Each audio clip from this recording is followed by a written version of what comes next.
I'm Brittany Lewis with Forbes Breaking News. Senator Ron Johnson and DHS Secretary Alejandro Mayorkas got into a heated exchange during Wednesday's Senate Homeland Security Committee hearing.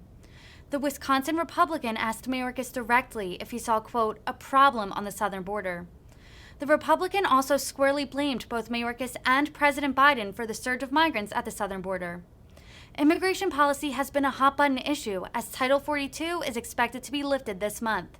Here's more of their fiery exchange. Next person in line is Senator Johnson. I think, Senator Johnson, you're recognized. Thanks, Senator Carper.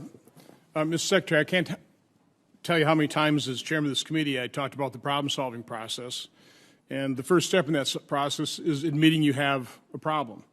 I've heard you say that we have a secure border, that you're managing it. Do you not admit that this is a problem on the southern border?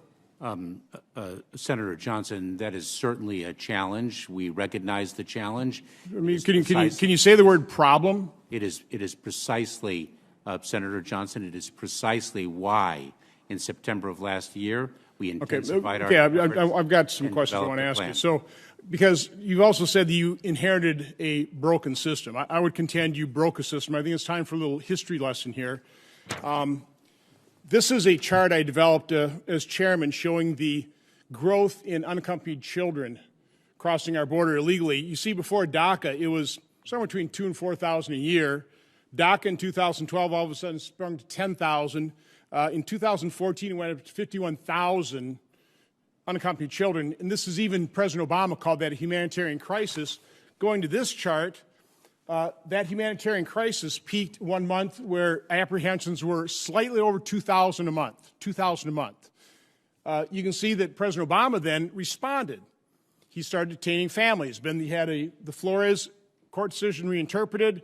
You couldn't break up families.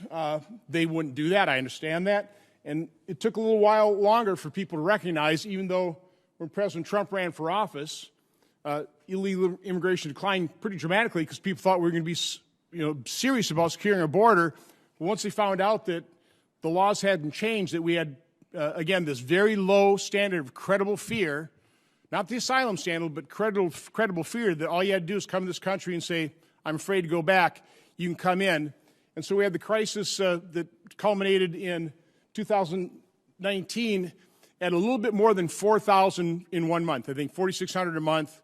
But in January, we were averaging about 3,000 for about 5 or 6 months. And then President Trump did something about it. He actually modeled his return to Mexico off of a program that Senator Sin and I worked on called Operation Safe Return, but they turned into Return to Mexico. He had agreements with Central American countries and Mexico, and I think you have to admit that at least in terms of unaccompanied children and families exploiting our asylum law, we'd pretty well almost stop the flow. What happened during 2020 is during the Democrat presidential debates, every Democrat president candidate said they were going to stop deportations and give free health care. So you can see single adults started rising, but the full-blown crisis did not start until you and President Biden took office. You dismantled Return in Mexico. You dismantled those agreements. You sent the signal to the world that America's borders are open. You end Title 42, and the signal says the borders are completely open. Now, can you sit there and testify that the root cause of the current crisis isn't how you dismantled what worked under the previous administration?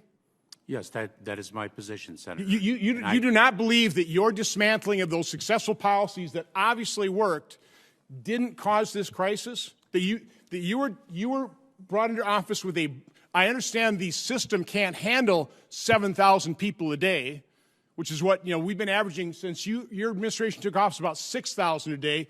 Last month, 7,000 a day. I know the system can't handle that, but that wasn't a broken system. What's broken is the uncontrolled flow caused by your policies of opening up the border.